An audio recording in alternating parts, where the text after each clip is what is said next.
Good evening. Welcome to the Tupelo Regular City Council meeting, May 4th, 2021.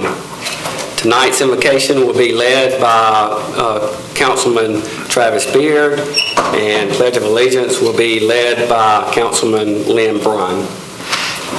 You bow your head, please, and stand. Lord, we're thankful for this day, and we're thankful for our city and for each member of the team that looks over the city, and we ask your guidance. We're thankful for your protective hand over us yesterday and today, and we ask your guidance in this meeting that we would honor you in what we say and do. In Christ's name, amen. Going to have Walker Tate from Troop 12, First Methodist Church, lead us in the Pledge of Allegiance. Walker. Please join me in the Pledge of Allegiance. Attention, salute, pledge. I pledge allegiance to the flag of the United States of America and to the republic for which it stands, one nation, under God, indivisible, with liberty and justice for all.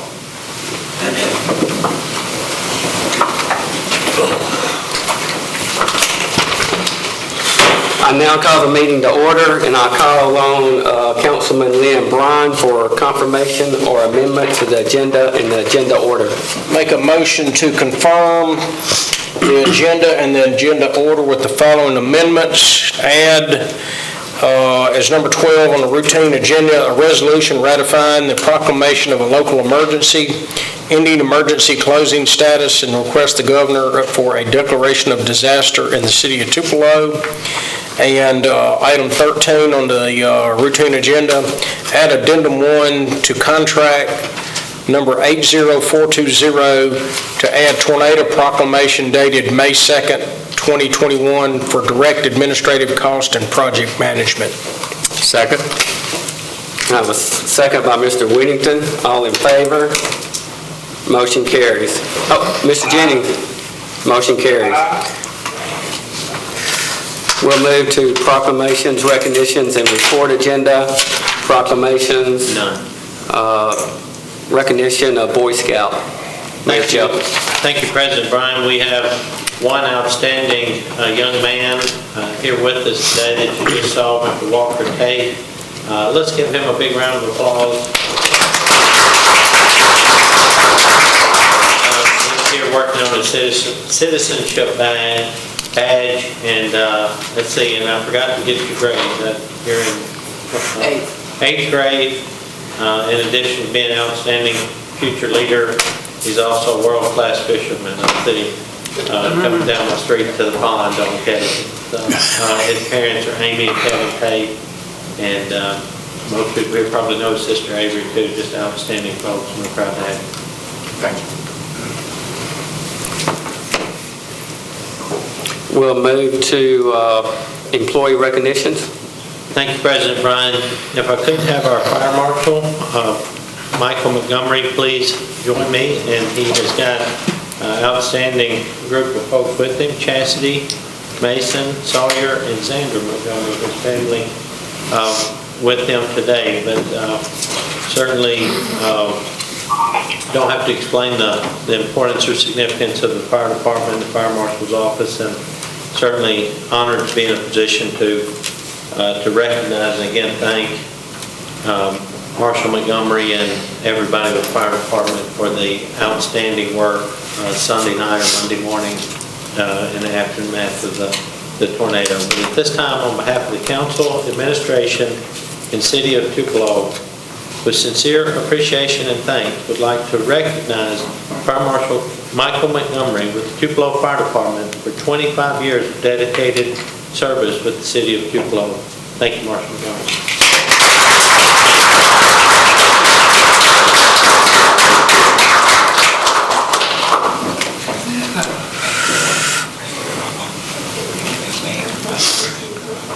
I don't think so.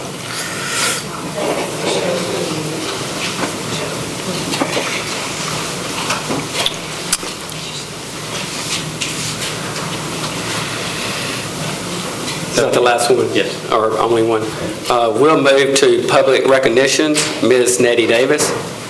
I would just like to thank everyone for the cities and volunteers for what they have done related to the storm we had on Sunday night.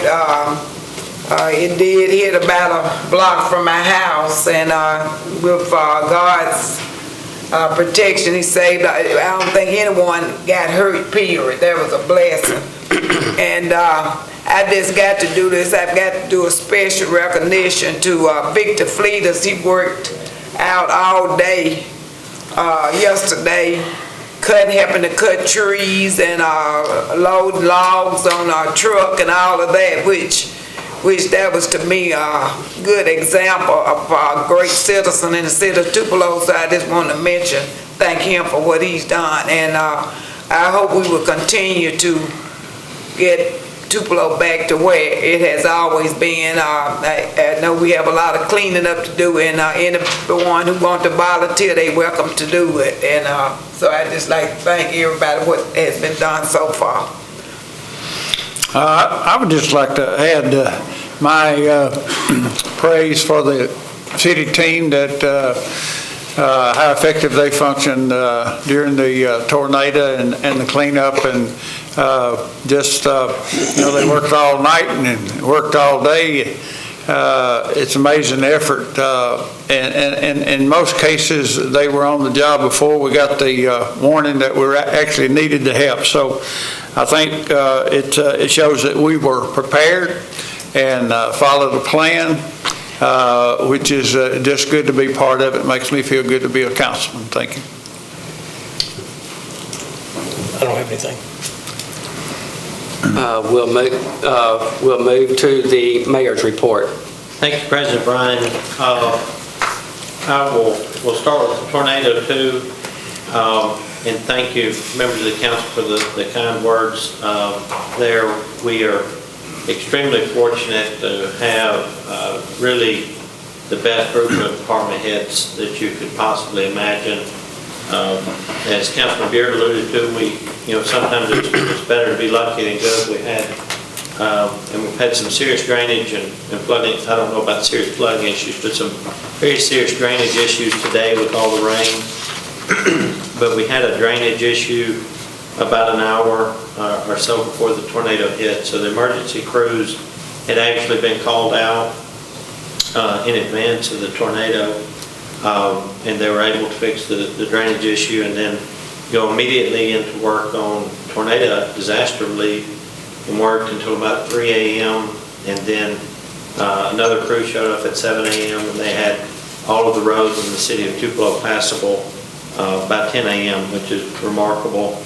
Tupelo Water and Light, of course, Mr. Timmons is seasoned, is a veteran of ice storms and tornadoes and whatever Mother Nature can throw at us. He has been through it. His crew had about 1,000 power outages after the storm, and by 10 a.m. the next day it was down to about 50, most of which were part of the 90 or so structures that were damaged.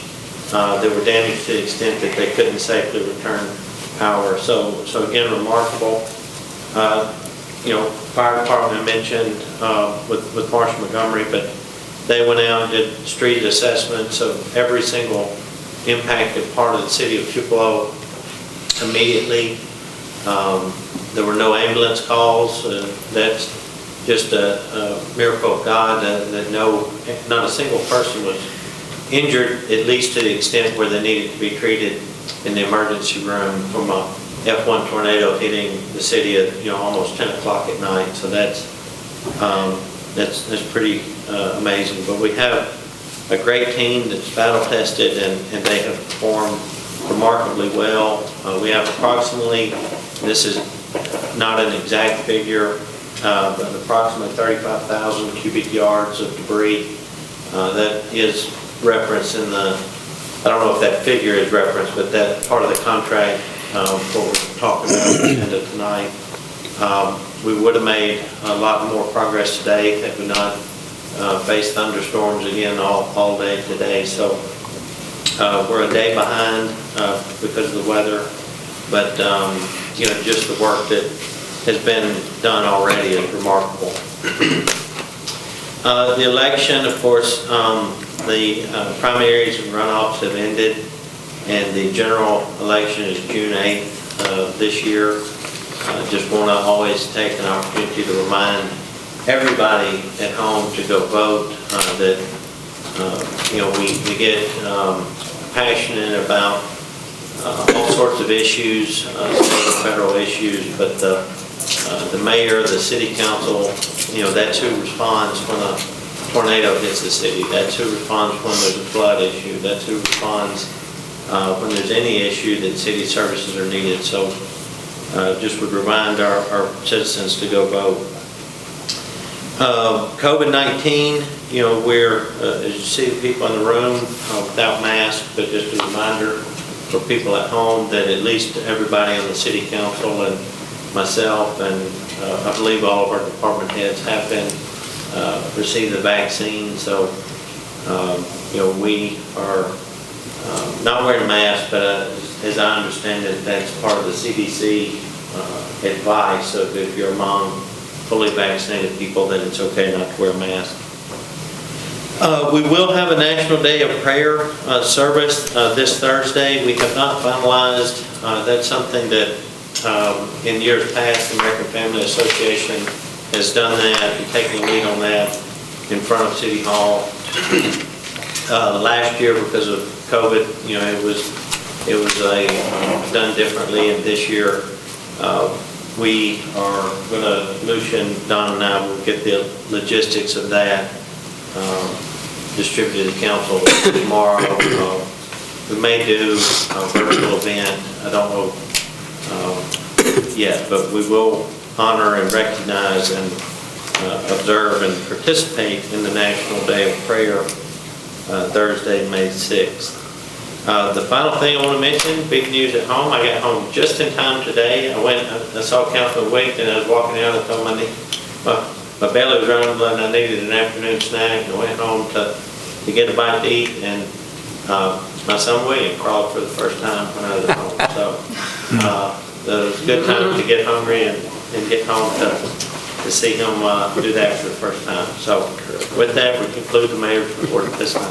Thank you, Mayor Shelton.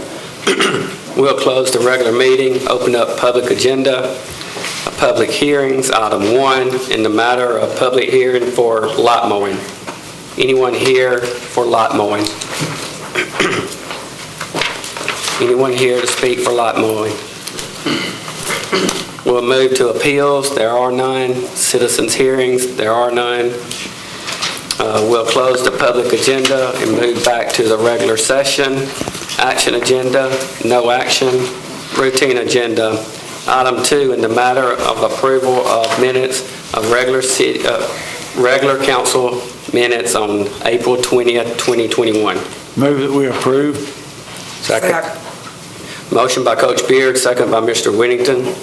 Any discussion? All in favor? Motion carries. Item 3, in the matter of bill pay. I move that we pay the bills. Second. Motion by Ms. Davis, second by Mr. Bryan. Any discussion? The bills were paid by Coach Beard, Mr. Whittington, and Mr. Bryan. All in favor?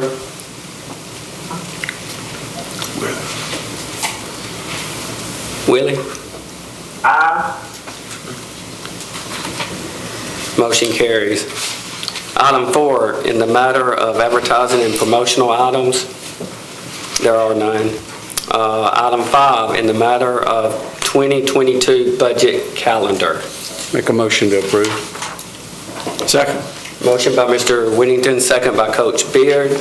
Ms. Hannah?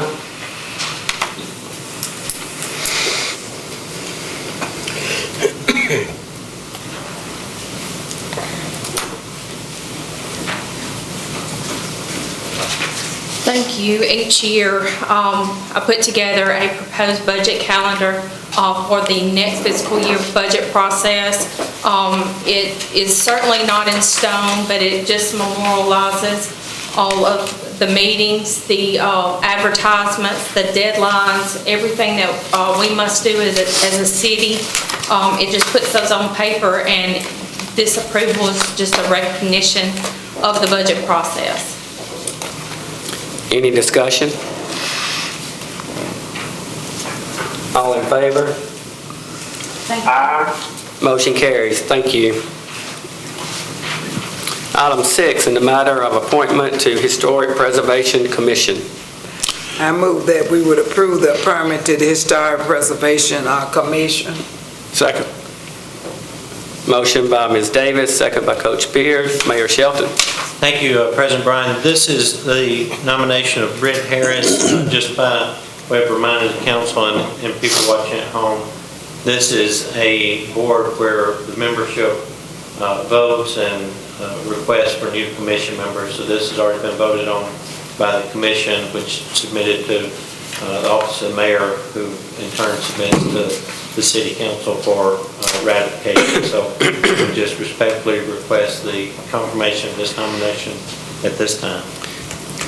Any discussion? All in favor? Aye. Motion carries. Move to item 7, in the matter of lot mowing. Make a motion to approve. Second. Motion by Mr. Whittington, second by Coach Beard. Any discussion? All in favor? Aye. Motion carries. Item 8, in the matter of accepting donation from Mississippi Department of Homeland Security. I move that we would accept donation from Mississippi Department of Homeland Security. Second. Motion by Ms. Davis, second by Coach Beard. Chief Walker.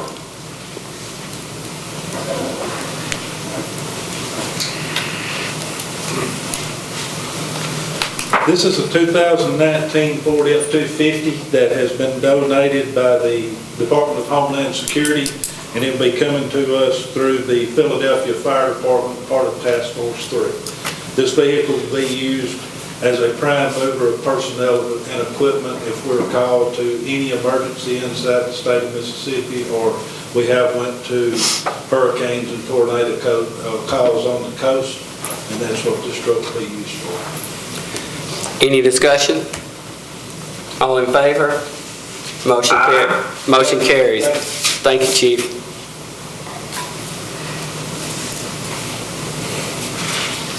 Item 9, in the matter of approval of interim fire chief. I move that we approve the interim fire chief. Second. Motion by Coach Beard, second by Ms. Davis. Mayor Shelton. Thank you, President Bryan. This is the nomination of of Deputy Chief Jimmy Avery to serve as interim chief.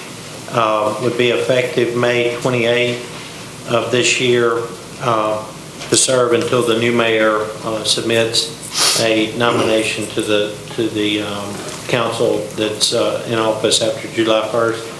The reason for this is that the deputy, and the council's aware of this, but the deputy chief position is someone who's climbed the ranks through the department, on promotions, tenure, that type of thing. The department head, the fire chief, police chief, are political appointments, and so I don't think it would be fair to Deputy Chief Avery to name him chief if the new mayor had something else in mind. So kind of more of a long historical protocol. This is, I believe, occurred at the end of Mayor Neely's tenure, and they appointed an interim chief until Mayor Reed took office, and first appointed Chief Walker. So just following that custom. But that was a long way of saying would respectfully request confirmation of his nomination to serve as interim chief at this time. Any discussion? We have in the stand. Jimmy, congratulations.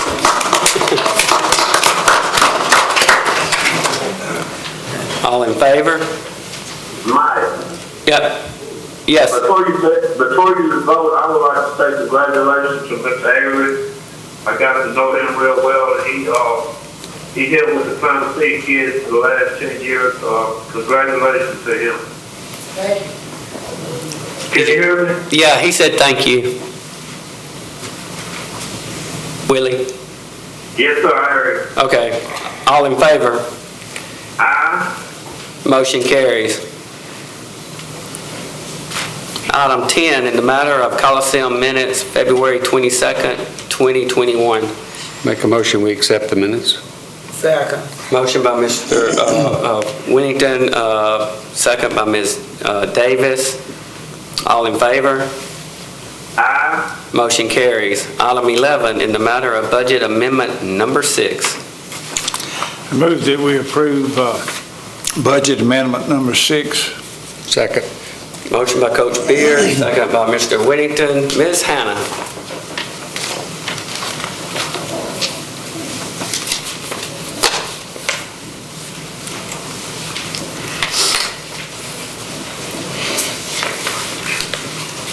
Yes, I have presented 3 funds for a proposed amendment in amendment number 6. The first fund is the general fund. We're asking to amend that $106,390, with the bulk of that being $90,000 for an MCOPS grant to be used for vehicles as well as training by the police department. The other items that you'll see add up to $16,390. They include a small amount for the Plant-A-Seed program, about $2,000 for equipment that's needed for additional position that's about to be filled in the development services, as well as $5,000 for a match grant for the Habitat for Humanity grant that was approved at the last council meeting.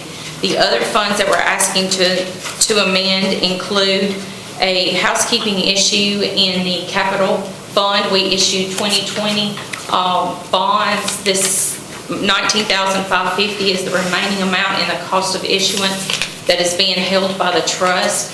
That will be depleted when the interest payments are due, and so I'm transferring that, or asking to transfer that to the bond and interest fund.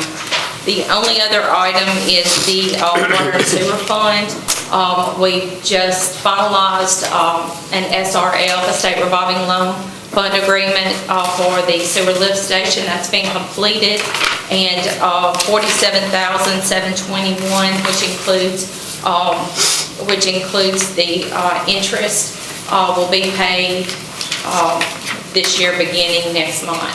So I'm just asking to put that amount in the debt service portion of the water and sewer fund. And that's it. Any discussion? All in favor? Aye. Motion carries. Thank you. We'll close the regular, we'll move to item 12. Resolution ratifying the proclamation of a local emergency, ending emergency closing status, and request to governor for declaration of disaster in the city of Tupelo. I move that we would approve the resolution. Second. Motion by Ms. Davis, second by Mr. Whittington. Mr. Logan. President Bryan, this resolution achieves 3 things. First, it ratifies the proclamation of a local emergency that Mayor Shelton put forward Sunday night. It also suspends or the emergency closing, which is one of our employment policies on how people are paid.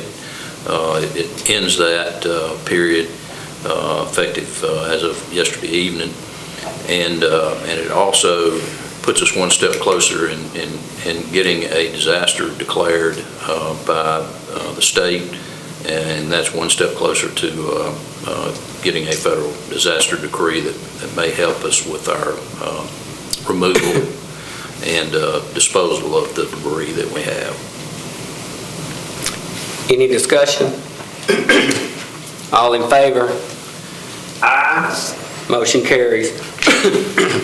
We'll move to item 13, amendment number 1 to contract number 80420 to add tornado proclamation dated May 2nd, 2021 for direct administrative cost and project management.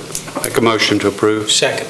Motion by Mr. Winnington, second by Mr. Bryan. Mr. Logan? This is an amendment to an existing contract that we have that, with the Schaus Company. They managed our, helped us finish up with the Olga disaster declaration, as well as our COVID, helped us with in getting those NEMA and FEMA monies that were available under that program. This allows them to come on board for the direct administrative cost for the disaster that we had Sunday evening. Any discussion? All in favor? Aye. Motion carries. We'll close the regular session, move into the study agenda.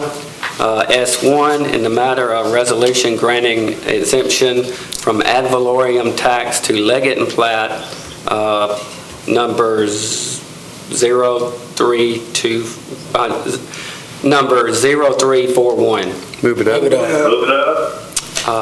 S2, exemption from ad valorem tax to Leggett and Platt, number 0908. Move it up. Move it up.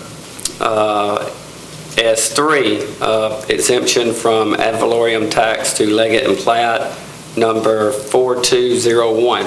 Move it up. Move it up. We'll now move into executive session. Do I have a motion to determine the need for executive session? So moved. Motion by Mr. Bryan, second by Ms. Davis. Mr. Logan?